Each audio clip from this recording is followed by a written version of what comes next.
네, 토요일 새벽에 큰 바람이 불었습니다. 대나무가 90도로 휘을 정도가 되었습니다.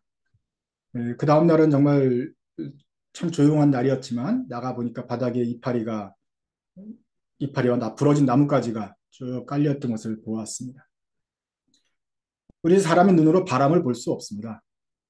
바람을 볼 수 있는 것이 아니라 바람에 의해서 흔들리는 나뭇가지를 보는 것이죠. 바람이 휩쓸고 간 자리에 떨어지는 그 이파리를 보면서 바람이 부는구나 하는 것을 볼 수 있습니다. 마찬가지로 우리가 하나님을 볼 수 있습니까? 또는 예수님의 은혜와 성령의 움직이심을 볼 수 있습니까? 우리는 볼 수 없습니다. 다만 하나님께서 움직이실 때 그 일어나는 사건들을 보면서 주님의 움직이심을 짐작할 수 있는 것입니다. 우리는 예수 믿는 사람들은 믿음으로 하나님의 큰 일을 봅니다. 우리 사람들은 작기 때문에 작고 하나님은 크시기 때문에 우리 눈으로 감히 하나님을 볼 수 없지만 하나님의 움직이시는 그 일을 보게 됩니다. 어떻게 그것이 하나님의 일인지 아냐면은 우리 이 작은 인간의 힘으로서는 할 수 없는 일을 정말 위대하고 큰 일, 하나님만이 하실 수 있는 일을 하시는 것을 보면서 우리는 하나님께서 움직이시는구나 하는 것을 알게 되는 것입니다. 오늘 스가랴서 6장 말씀을 보면서 교회의 지팡이가 될 당신이라는 제목으로 말씀을 전할 텐데요. 먼저 스가랴서 6장 말씀을 먼저 함께 보시겠습니다. 스가랴가 또 꿈을 꾸었고 환상을 보았는데 1절부터 8절까지는 간단한 내용입니다. 여러 가지 네 말들이 하나님의 처소에서 나와서 사방으로 흩어졌다. 동서남북 사방으로 흩어졌는데 두루 다니면서 정찰을 했습니다. 8절 보시면 그런데 한 북쪽에서 나간 그 정찰대가 와서 말하기를 북쪽에서 나간 그 정찰 나간 사람들이 북쪽에서 내 영을 쉬게 하였느냐. 그 말 하시면 그쪽에서 좀 좋은 소식이 들려왔다. 거기서 뭔가 주님의 일이 이루어질 것이다. 라는 것이 1절부터 8절까지의 내용입니다. 이 환상을 보고 이어서 곧바로 주님의 말씀이 임합니다. 10절 사로잡힌 자 가운데서 바벨론에서부터 돌아온 헬베와 도비아와 여다야와 스바냐의 아들 여다야가 요시아의 집에 들어간다니 너는 그 집에 들어가라서 그들과 만나라 이런 말씀이죠. 위에는 북쪽에서 어떤 좋은 일이 하나님의 뜻이 이루어지는 것 같다라는 언지를 준 다음에 그 다음에 주님 말입니다. 북쪽에서 돌아온 사람들과 만나라 이런 것이죠. 사로잡힌 자 가운데서 바벨론에서 돌아온 사람들 4명을 만나라 그랬는데 바벨론에서 돌아오는 것은 예루살렘을 중심으로 바벨론은 동쪽에 있습니다. 동쪽에서 돌아온 사람들이어야 되는데 동쪽을 못 온다는 거죠. 사막이니까 늘 이렇게 항상 북쪽 하란까지 갔다가 메소포타미아 상류까지 갔다가 시리아 거쳐서 내려옵니다. 그러니 이 사람은 동쪽에서 사로잡혀서 돌아온 것이 아니라 북쪽을 통해서 내려온 사람들인 거죠. 북쪽에서 온 피난민인 거죠. 피난민이 아니라 귀환한 자들인 것이죠. 물론 이스라엘이 좀 다 거의 귀환했습니다만은 그 북쪽에서 돌아온 사람들 중에 특별한 4명을 만나라라고 하나님이 말씀하십니다. 뭔가 북쪽에서 온 사람들을 만나서 좋은 일이 이루어질 거라는 예시를 이미 받았습니다. 그 사람들이 바로 헬베와 도비아와 여다야 그리고 요시아 4명이 이제 만나였던 것인데 거기에 스가랴가 가라. 거기 가서 뭐 하는 것이냐? 그들에게 받아내라. 은과 금을 받아라. 이 사람들이 돌아온 포로 중에서 좀 재벌이었던 것 같아요. 아마존 대표, 애플 대표, 페이스북 대표가 다 만나가지고 있으니 그 집에 가서 이제 펀드레이징을 해라 하는 이야기 같습니다. 그리고 그 중에서 많은 성전 건축에 대한 비전을 쉐어하고 또 여러분들이 크기를 해야 된다 하면서 많이 헌금을 또 많이 받습니다. 일반 백성들도 했겠지만 이분들이 주로 더 많이 냈겠지요. 그리고 그 중에 일부를 가지고 금면류관을 만듭니다. 그리고 여호사닥의 아들 대제사장 여호수아의 머리에 씌웁니다.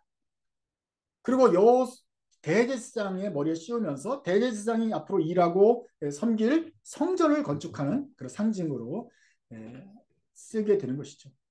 만군의 여호와께서 말씀하시는 것을 외칩니다. 보라, 싹이라 이름하는 사람이 자기 곳에서 돋아나서 여호와의 전을 건축하게 될 것이다. 성전을 건축하게 될 것이다. 그러니까 이제 성전 건축 기금을 모금하고 또 여호수아닥의 아들을 제지할 귀중한 사람처럼 지금은 성전도 없어요. 자업도 없어요. 오피스도 없어요. 그 무인 대지상에게 머리를 관을 씌우고 영화롭게 먼저 하는 것이 상징적으로 하는 것입니다. 13절 그가 여호와의 전을 건축하고 영광도 없고 그 자리에 앉아서 다스릴 것이고 그 싹이라고 이름하는 사람이 거의 건축을 주도할 것이죠. 또 제사장이 자기 자리에 있으리니 그 총독과 제사장이 둘 사이에 평화의 의논이 있을 것이다. 이 두 사람 지도자가 나타나서 이 이스라엘을 잘 의논하면서 다스리게 될 것이다. 하나는 행정적인 지도자, 성전도 건축하고 이스라엘 다스리는 행정적인 지도자, 하나는 대제사장으로서의 종교적인 지도자로서 성전을 건축해서 앞으로 계속 의논도 하면서 평화롭게 나라를 잘 다스리게 될 것이다. 이러한 내용이에요. 그리고 그 면류관은 대지상장에게 씌웠던 면류관은 그 대지상 가지라고 준 것이 아니죠. 다시 빼서 성전에 갖다 놓습니다. 이것은 뭐냐? 바로 그 헬데, 도비아, 여다야와 그다음에 요시아가 헌금했던 그 귀한 그 희생을 기념하기, 헌신을 기념하기 위해서 상징적인 기념미로 그 면류관을 여호와의 전 안에 두는 것입니다. 이분들이 대표적으로 많이 헌금했기 때문에 그것을 기념하여서 여호와의 전 안에 두면서 이분들의 헌신을 기억하자. 그렇게 하게 될 것이다. 이런 내용이 이제 있습니다. 그러니 이 오늘 이 보는 하나님의 내용과 이런 것은 바로 이제 계속해서 나오는 스가랴를 통한 예언인 것이죠. 하나님이 계속해서 이스라엘이 성전을 건축하게 될 것이고 힘을 합하게 될 것이고 뭉치게 되면서 다시 그 영광을 회복하게 될 것이다 말을 합니다. 하나님의 큰 일을 보게 될 것이다 말을 합니다. 그런데 상황이 바뀐 게 없습니다. 이 사람들은 늘 가난하고 아직까지도 힘이 없고요. 정치력이 없고 그저 뭔가 그 상황을 극복할 여력이 없어요. 그런데 스가랴를 통해서 예언이 전해지고 사람들이 소망을 갖게 되고 그 부자들까지도 이제 헌금을 하면서 마음을 모으게 되는 운동이 일어나게 된다. 믿음이 이스라엘 안에서 회복이 되고 있다는 것입니다. 이 중에서 중요한 내용 중에 하나가 이제 싹이라고 이름하는 사람입니다. 여기 성경에서 우리가 싹이라고 말하는 사람은 바로 그 옛날 표현으로는 순이라고 말하는 사람이다. 이름이 순이라는 사람이다. 그래서 우리가 순모임할 때 바로 여기서 사실은 이 이름이 나온 것인데 순이라고도 하고 싹이라고도 하는 이 브랜치, 영어로는 브랜치가 하나가 난데없이 나올 것이고 그 사람이 성전을 지을 것이다. 그리고 이제 대제사장과 함께 서로 협의하여 나라를 잘 다스릴 것이다 하는 것이죠. 여기서 이 싹이라는 사람은 미지의 사람이 아닙니다. 지금까지 벌써 스가랴서 전체를 통해서 이스라엘의 지도자로서 계속 언급이 된 사람이 있죠. 누구죠? 네, 스룹바벨 총독입니다. 그러니 대제사장 여호수아는 지난번에 불에 탄 나무 토막처럼 더러웠지만 하나님이 다시 영화롭게 만들 것이다라는 말씀이 계속 있었고 지금도 금면류관으로 관을 씌울 것이고 그의 직책과 또 성전을 회복시킬 것이라는 말씀이 있고 또 스룹바벨에게 그 앞에서 모든 그 골짜기가 메워지고 평탄해지고 길이 만들어질 것이라고 예언을 주셔서 이 총독 수룹바벨이 뭔가 큰 일을 할 것이다라고 말하고 있어요. 그러니까 수룹바벨과 대제사장이 같이 연합할 것이라는 말이 계속 있어 왔고 오늘 여기서 말하는 싹이라는 것도 순이라고 하는 그 브랜치가 새로 나타나서 그 브랜치가 성전을 지을 것이다라고 말했으니 이 브랜치가 바로 수룹바벨 총독인 것이죠. 그래서 스룹바벨과 이런 사람들이 두 지도자가 나타나서 이스라엘에서 지도력을 가진 지도자가 나타나서 이 일을 진행할 것이다. 지도자가 되었다고 해서 지도력이 생기는 건 아니잖아요. 하나님께서 그에게 지도력을 주시고 그에게 지도를 주셨으니 하나님이 하시는 일을 백성들이 보고 온 그에게 힘을 실어줘야 그 사람이 또 지도자다운 지도자가 되는 것이죠.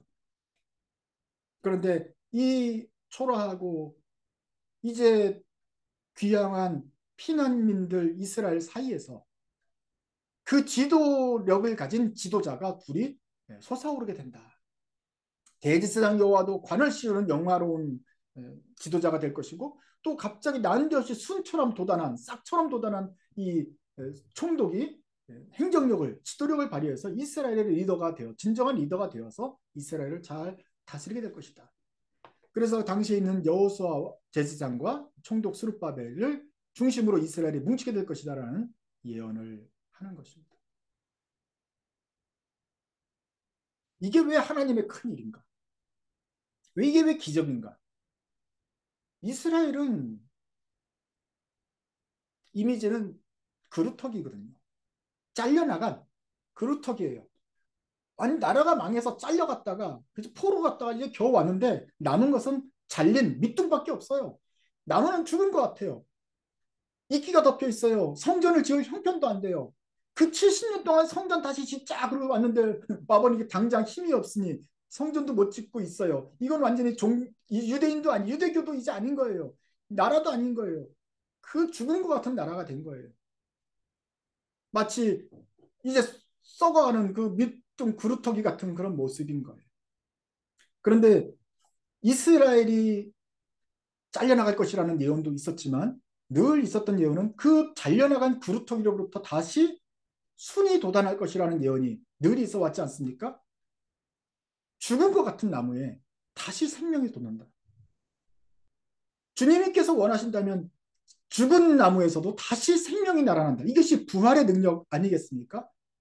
이 이스라엘의 역사에서 나타난 바로 부활의 기적들이 바로 기적을 경험한 기적을 기대해야 되는 순간이 바로 이때인 것입니다. 도무지 생명을 기대할 수 없던 그 순간에 주님께서 여기서 싹이 나올 것이다.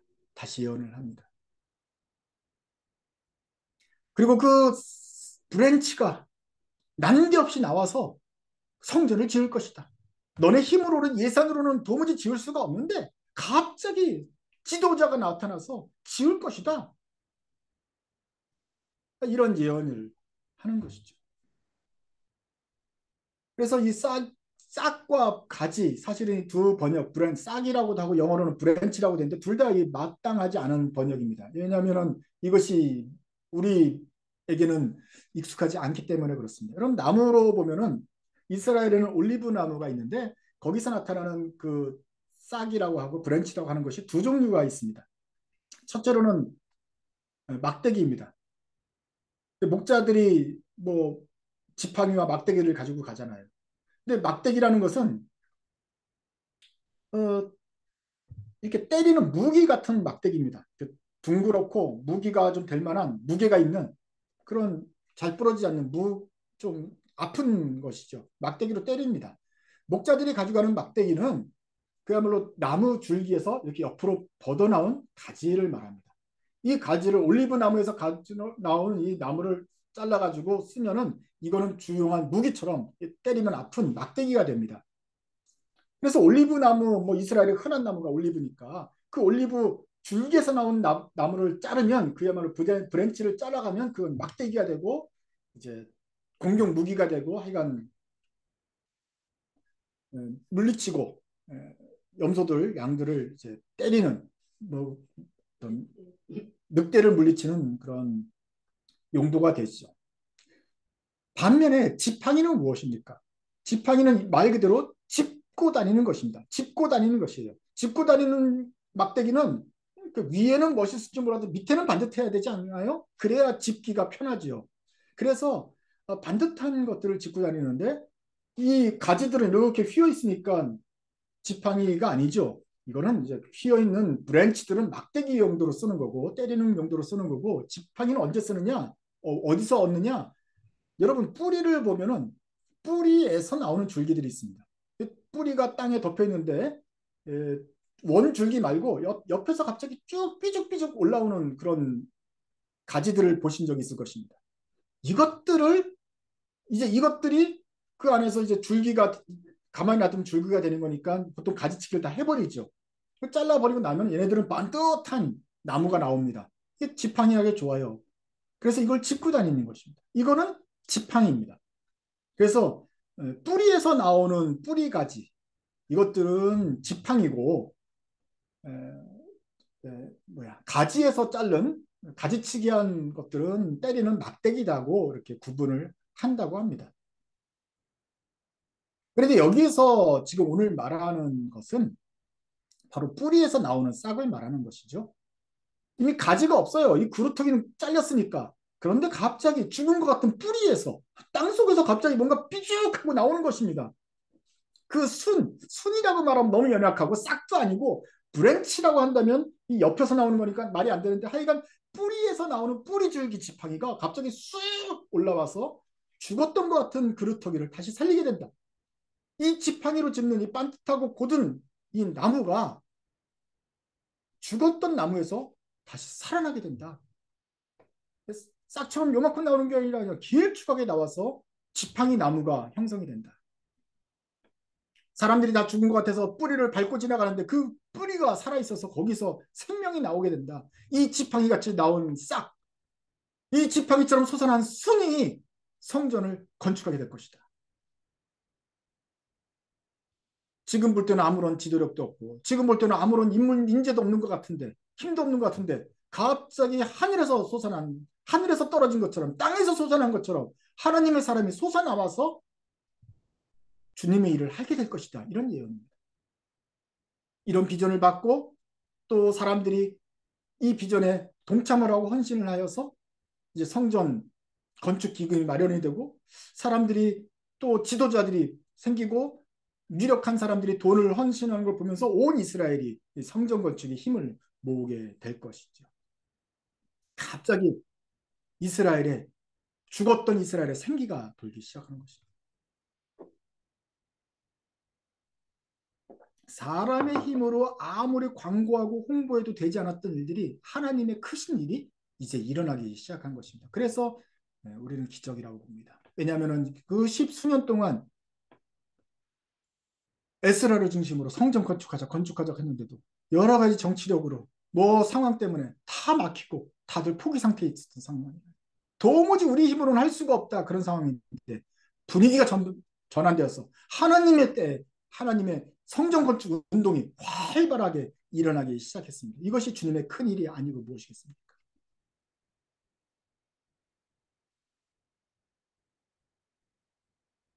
비슷한 하나님의 큰 일을 경험한 적이 생각이 납니다.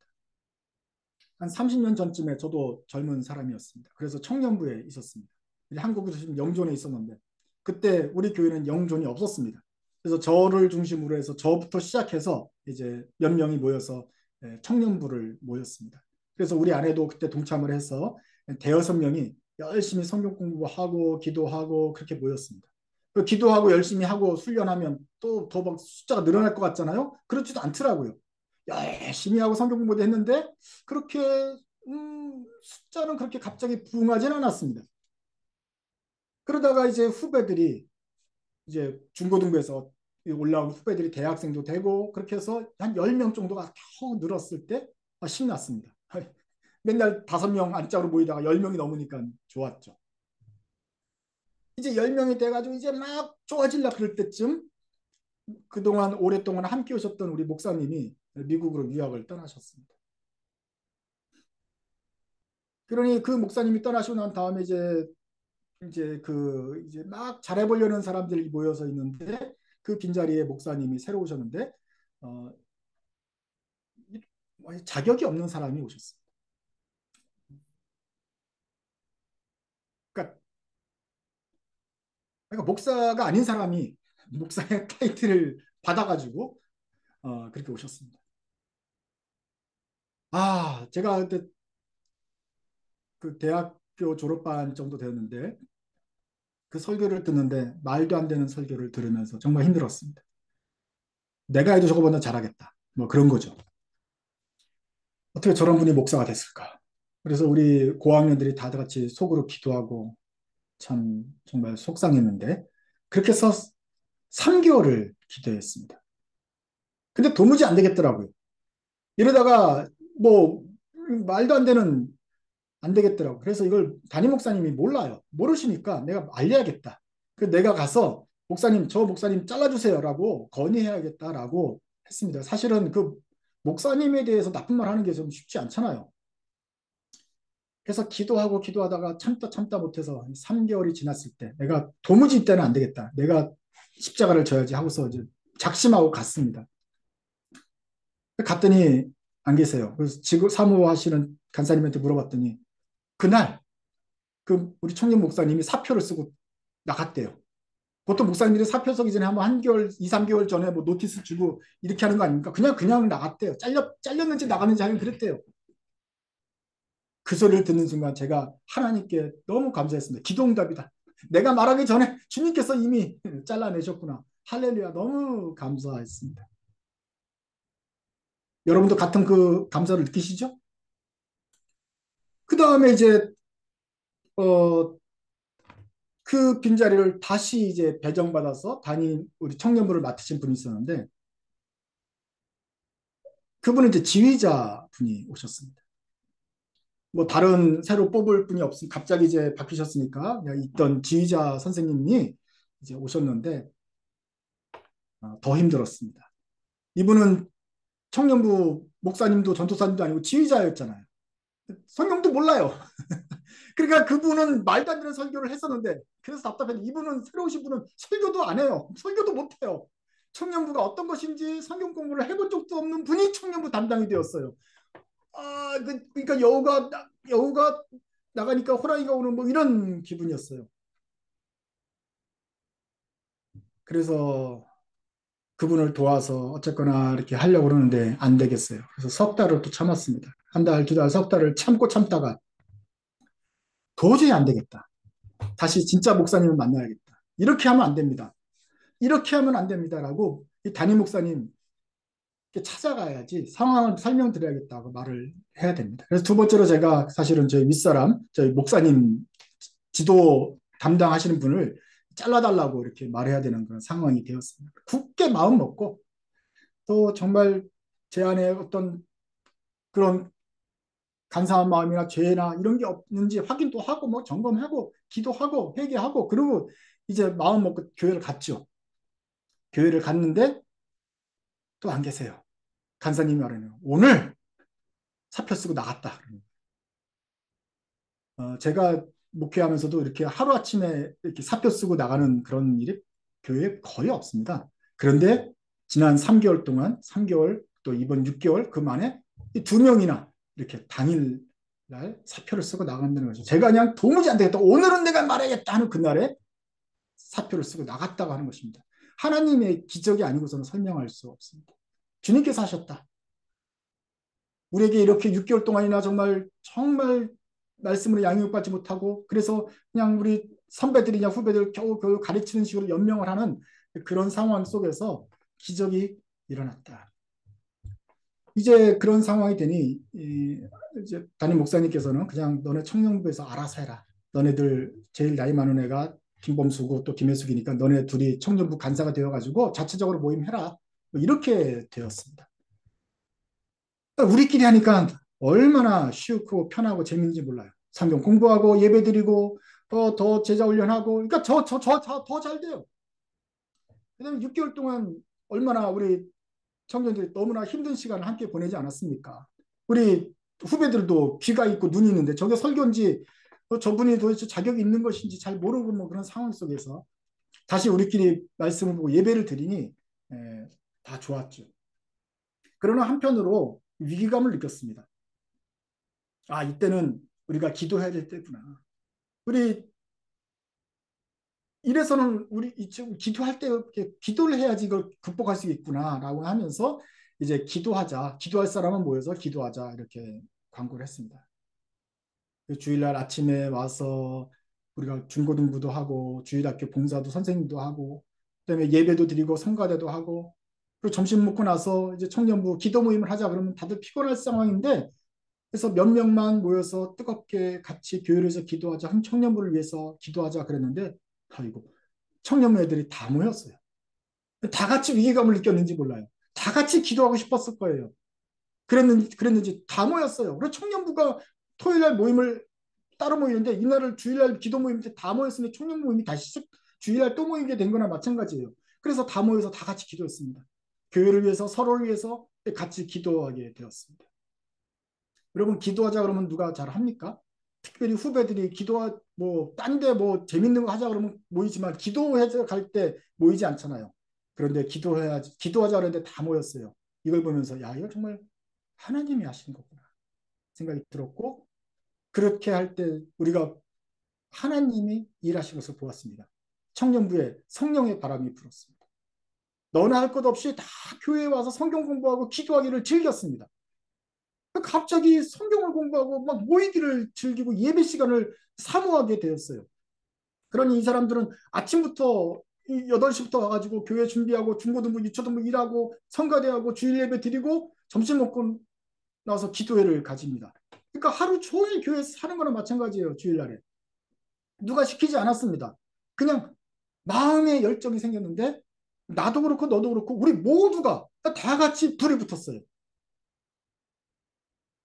그 점심을 사 먹으니까 없는 청년들이 돈이 부담이 되니까 아예 도시락을 싸오기 시작했습니다. 그리고 도시락을 싸와서 주일날에 도시락을 싸워 밥을 싸가지고 교회를 와서 먹었어요.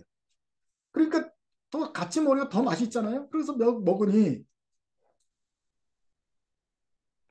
이게 또 조금씩 소문이 났습니다. 어른들이 보니 이 청년들이 갑자기 불이 붙어서 교회에 도시락까지 싸가지고 다니면서 다닌다. 그러면서 같이 먹고 예배 드린다는 소문이 나니까 교회에서 어른들이 우리를 불쌍하게 봐주셨는지 점심은 우리가 내게 할 테니까 너희들 가서 짜장면이라도 먹어라. 이렇게 교회 예산으로 책정을 해주셔서 우리는 교회 예산으로 공식적으로 밥을 먹으면서 그렇게 기도회를 하게 되었습니다. 아침에 와서 저녁 늦게 오후에 늦게까지 이제 있다가 집에 가는 게 참 좋았는데 그것이 힘이 들지 않고 오히려 힘이 났어요. 성령께서 하시는 일이죠. 그러니까 청년들은 더 많이 부흥을 합니다. 왜냐하면 지도 교육 담임 목사도 없어요. 그런데 청년부가 열심히 생겨요. 열심히 생기고 서로 힘을 모으는데 더 기도하는데 더 표정도 밝고 정말로 개개인이 진짜로 모임을 사모하게 되고 그래요. 성령께서 일하시는 대로 따라가니까 힘이 안 들어요. 그러니까 신나죠. 그러니까 보통 청년부에 안 나오는 애들도 그때 다시 나오기 시작해요. 전도를 해도 안 되던데 전도를 막 하기 시작해요. 근데 이번엔 또 전도를 하니까 전도 같아요. 그러니까 사람들이 막 늘어나요. 그냥 더 신나요. 새로운 사람들이 막 와요. 가장 위태로운 순간에 숫자가 더 많이 불어났습니다. 그러던 중에 하루는 누가 지나가는 말로 청년들은 왜 저녁 예배를 드리지 않는가? 뭐 이런 말을 던졌어요. 그냥 지나가는 말이었어요. 평소라면 무시하고 지나갔으면 청년들이 뭐 주일 예배까지 드리냐? 주일 예배는 보통 어르신들 그 중에서도 좀 교회 골수분자들만 모여서 드리는 거지 뭐 전교인들 안 드리잖아요. 그런데 그때 성령께서 모든 청년들의 마음을 감동시키셨어요. 우리는 왜 저녁 예배 안 드리지? 그러네. 주일 예배 나오고 해서 보통 한 서너 시쯤에 가는데, 아이, 조금만 더 있다가 저녁 예배까지 드리고 가면 하나님은 기쁘고 우리 또 말씀도 듣고 좋은 거 아니냐? 이런 생각이 갑자기 또 들었어요. 그래서 그다음부터 다 같이 아침에 와서 봉사하고 예배하고 점심 먹고 기도하고 성경 공부하고 그다음에 저녁 예배까지 드리고 집에 갔어요. 그러니까 하루 종일 정말로 문자 그대로 교회에서 살게 되었습니다.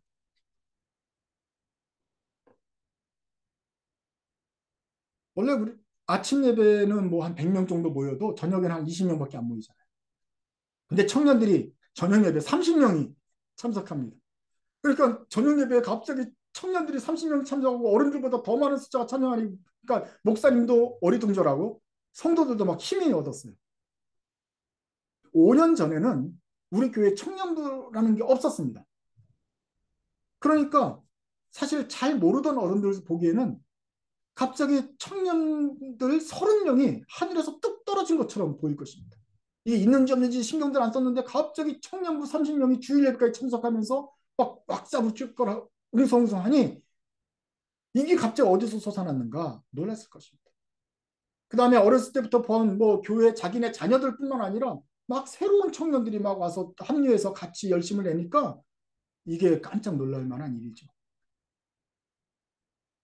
그래서 기적이라고 우리는 확신할 수 있습니다. 전에 없던 현상이 벌어졌습니다. 성령에 사로잡혔던 이 집단적인 신앙의 부흥기, 이 청년부에 6개월이나 지속이 되었습니다. 도시락 싸가지면서 교회 다녔던 시간이 바로 6개월 정도나 다 같이 되었다는 것이죠. 사람이 할 수 없고 사람이 하라 그래도 되지 않는 일. 근데 이런 것을 성령께서 하셨더니 그것이 마치 큰 바람처럼 휩쓸고 지나간 그 증거가 바로 우리들이었던 것입니다. 왜 이런 기적이 우리에게 났을까? 이런 믿지 못할 기적이 6개월 동안이나 우리를 마치 정신병자처럼 우리를 휩쓰고 지나가서 막 예배를 사모하게 되는 이런 말도 안 되는 평상시 같으면 안 되는 일들. 한두 명이나 열심히 해야 되는데 열심히 하면 좋은데 전체가 다 열심히 이런 일이 왜 일어났을까? 잘은 모르지만 한 가지 이유는 생각이 납니다. 마침 그때 우리 교회가 예배당을 건축할 시기였습니다. 그래서 이쪽 동네에서 예배 모이고 있다가 저쪽 동네에 이제 땅을 사서 겨우 예배당을 짓는 것입니다. 이 다른 동네로 뭐 버스 정류장 대여섯 개였지만 어쨌거나 떨어진다고 하니 이 이동을 하지 못할 신자들은 한 400명 되던 사람들이 100명으로 줄었어요. 그다음에 중고등부, 유초등부 아이들도 어차피 그냥 동네를 교회를 다녀야 할 애들은 안 나오기 시작하니까 교회가 많이 이제 옮겨갈 사람들만 남은 것이죠. 그러니 100명 어른들 100명 남고 어른들 중고등부도 유초등부도 다 줄었던 시기였습니다. 그런데 그 건축도 잘 진행되느냐? 그러지 않아요. 문제가 생기고 지지부진해졌어요. 사람들이 다 으이씨하고 힘을 냈다가 흥 하면서 희망을 잃기 시작할 때였습니다. 사람들은 줄었지 건축은 잘 안 되지 힘은 들지 언제나 될 것인가 참는 것도 1년 2년 지나가니까 빠지기 시작했어요. 다들 지쳐있고 희망을 잃을 시대에 그때 청년들이 오히려 부흥했습니다. 그때 난데없이 나타난 청년들이 성령의 힘에 사로잡혀서 열심히 모이고 기도하기 시작했습니다. 주일 저녁 예배 청년들 반 이상이 참 넘게 참석하니까 교인들이 그것을 보고 위로를 받았습니다. 하나님이 살아계시는구나. 여전히 일하시구나 하는 확신을 우리들의 모습에서 보았던 것입니다. 이런 영적인 부흥의 기적이 있습니다. 성령님께서 강력하게 역사하시는 어떤 부흥의 시기, 이런 부흥의 시기는 우리 신자들이 일생을 살면서 한두 번 경험할 수도 있고 어떤 사람은 끝내 직접 목격하지 못할 수도 있습니다. 그런데 이 축복받은 이 부흥의 시기를 저는 바로 그 6개월 동안을 그 바람 속에서 있었던 산증인이 되었습니다. 그래서 늘 그 시간을 감사하면서 내 눈으로 직접 성령님을 보지 못했지만 그 하나님의 영이 움직이실 때 어떤 일이 벌어지는지 그 떨어지는 낙엽과 흔들리는 그 나뭇가지를 통해서 목격한 것처럼 우리 삶에서 경험한 성령님의 역사를 지금도 기억하고 있습니다.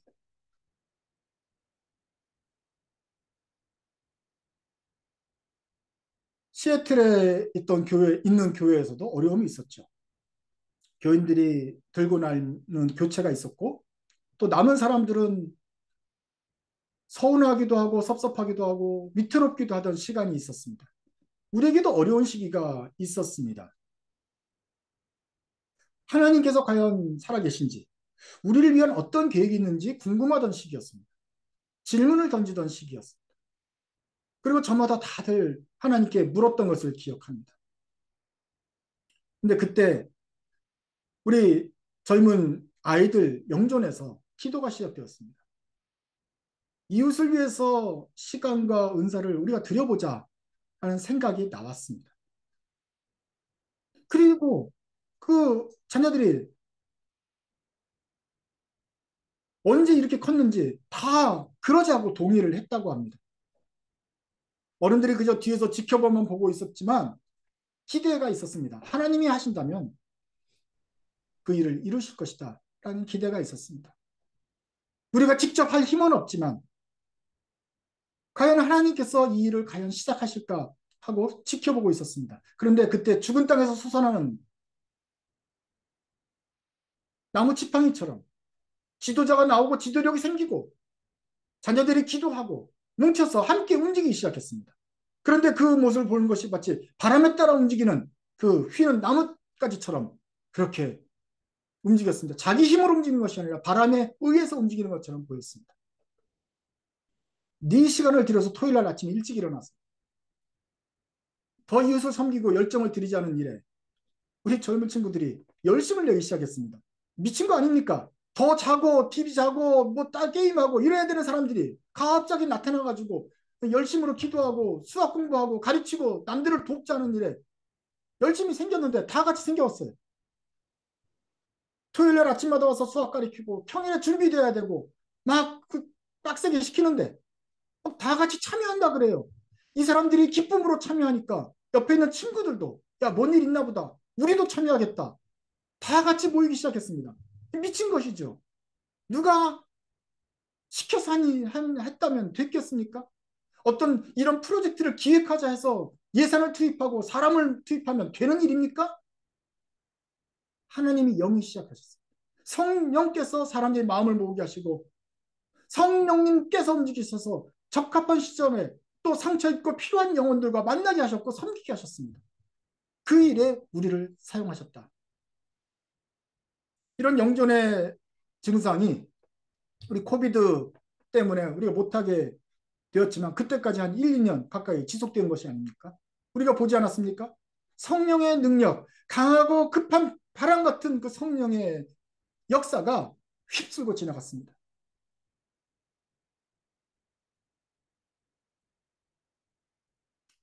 이러한 성령의 능력을 한 가운데 있는 그 기적은 경험은 많은 크리스찬들이 다 하는 것이 아닙니다. 어떤 선택받은 특별한 크리스찬들이 일생에 한두 번 볼까 말까 한 기적을 직접 경험하게 된 것입니다. 이 기적을 통해서 우리 시애틀 드림교회 모두가 하나님의 움직이시는 발을 보았습니다. 그 발을 느꼈습니다. 급하고 강한 바람 같은 성령님의 움직이심을 그 움직이심을 통해서 어떻게 우리 한 무리의 일단의 사람들이 흔들리고 움직여 가는지 똑똑히 보는 증인들이 되었습니다. 또한 우리는 하나님의 손길을 보았습니다. 하나님이 그 크신 팔을 펴셔서 어떻게 우리를 위로하시는지, 어떻게 우리 작은 사람들을 통해서 아직도 기대하시는 바가 있는지, 너희들이 잘하고 있다, 내가 함께 한다고 주님께서 손을 펴셔서 우리를 다독이시는지 우리가 그 손길을 느꼈습니다. 그때 위로를 받았고 사람의 힘으로서 하는 것이 아니라 우리가 믿고 고백하는 그대로 성령의 능력으로 하는 것이라는 것을 우리가 보고 큰 위로를 보았습니다. 이것이 우리가 받았던 하늘의 보상이었습니다. 서울에서도 그렇고 시애틀에서도 그렇고 이 기가 막힌 운동은 아무것도 없는 것 같고 죽은 것 같은 그 생명이 없었던 것 같은 그 구루터기에서 희망이 하나도 없던 그런 상황에서 난데없이 시작됩니다. 땅에서 갑자기 솟아나는 지팡이처럼 죽은 땅에서 생명의 역사가 시작되는 것입니다. 그래서 우리는 하나님의 일이라고 확실히 말할 수 있습니다. 이스라엘도 힘이 없죠. 나중에 성전을 짓게 되지만 솔로몬의 성전과는 비교할 수 없을 정도로 초라한 성전 짓습니다. 그러나 그나마 작은 성전도 지을 힘이 없어서 지금 고통받고 있습니다. 바로 이때 스가랴를 통해서 주님이 위로하십니다. 난데없이 솟아나는 지팡이처럼 그 싹이라는 사람 가지가 나타나서 대제사장과 이 총독이 백성들을 이끄실 것이다. 이때 백성들은 분명히 합니다. 주님이 우리와 함께 하십니다. 또 나중에 분명히 알게 될 것인데 나중에 성전 공사가 시작됩니다. 그런데 이 성전 공사를 누가 합니까? 외국인 기술자가 와서 합니다. 외국인 노동자가 아니에요. 외국으로부터 최첨단 기술자들이 와서 성전을 지어줍니다. 이걸 볼 때 사람들은 이건 정말 하나님이 하시는 일이라는 것을 실감하게 됩니다. 지금 예산은 우리도 지울 수가 없어요. 그런데 이 예산과 힘과 이 능력 가지고는 그런 대기업에 있는 최첨단 기술자를 고용할 수가 없어요. 그런데 어떻게 이런 최고급 인력들이 와서 우리 성전을 지어주는가 하는 것을 볼 때 다 같이 고백합니다. 이 일은 하나님이 하시는 것이었구나. 우리의 삶에도 주님이 일하실 것입니다. 주님이 하시고 싶으신 그때 주님의 시간에 주님의 방법으로 주님의 스케일 큰 일을 행하실 것입니다. 그리스도는 무엇입니까? 바로 그 크신 하나님을 믿고 주님께서 큰 일을 행하실 것을 기대하는 사람들입니다. 그리고 주님이 일하신 것을 본 사람들은 바로 이 일의 목격자입니다.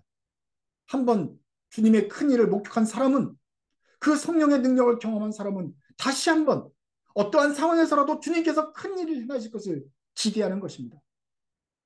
여러분들도 우리의 상황 속에서 이스라엘과 같이 희망이 없는 상황 속에서라도 어느 때든지 주님께서 주님의 영광을 위하여서 당신의 일을 하실 것이라는 것을 믿고 기대하시면서 살아계신 하나님을 신뢰하는 믿음의 사람들 되길 원합니다. 기도하겠습니다. 주님, 큰 일을 행하시는 주님, 우리의 삶에 다시 오시옵소서. 다시 오셔서 주님의 일을 행하시옵소서. 주님의 영광을 위해서 이 작은 사람을 다시 사용해 주옵소서. 힘없고 무력한 우리를 큰 힘을 입히시옵소서. 저희는 작고 연약하고 죽은 것 같습니다. 그런데 이 형편을 갈아엎어 주십시오. 그래서 전에는 감히 상상하지도 못할 그 새 힘, 큰 능력을 받아서 그 힘으로 우리를 붙잡아서 움직여 주옵소서. 부활의 소망을 갖게 해주십시오. 바랄 수 없는 중에 바라고 믿을 수 없는 중에 믿고 기대하는 그 소망의 신앙을 우리 속에서 다시 시작해 주옵소서. 그래서 우리 모두가 주님께서 일하시는 것을 보고 성령의 움직이심을 확실히 경험하게 하옵소서. 우리의 삶으로 하나님의 계심과 일하심을 목격하는 이 부흥을 다시 한번 보게 해주십시오. 우리의 삶과 전심으로 주님께 찬미와 영광을 돌리게 하옵소서. 예수님의 이름으로 기도드립니다. 아멘.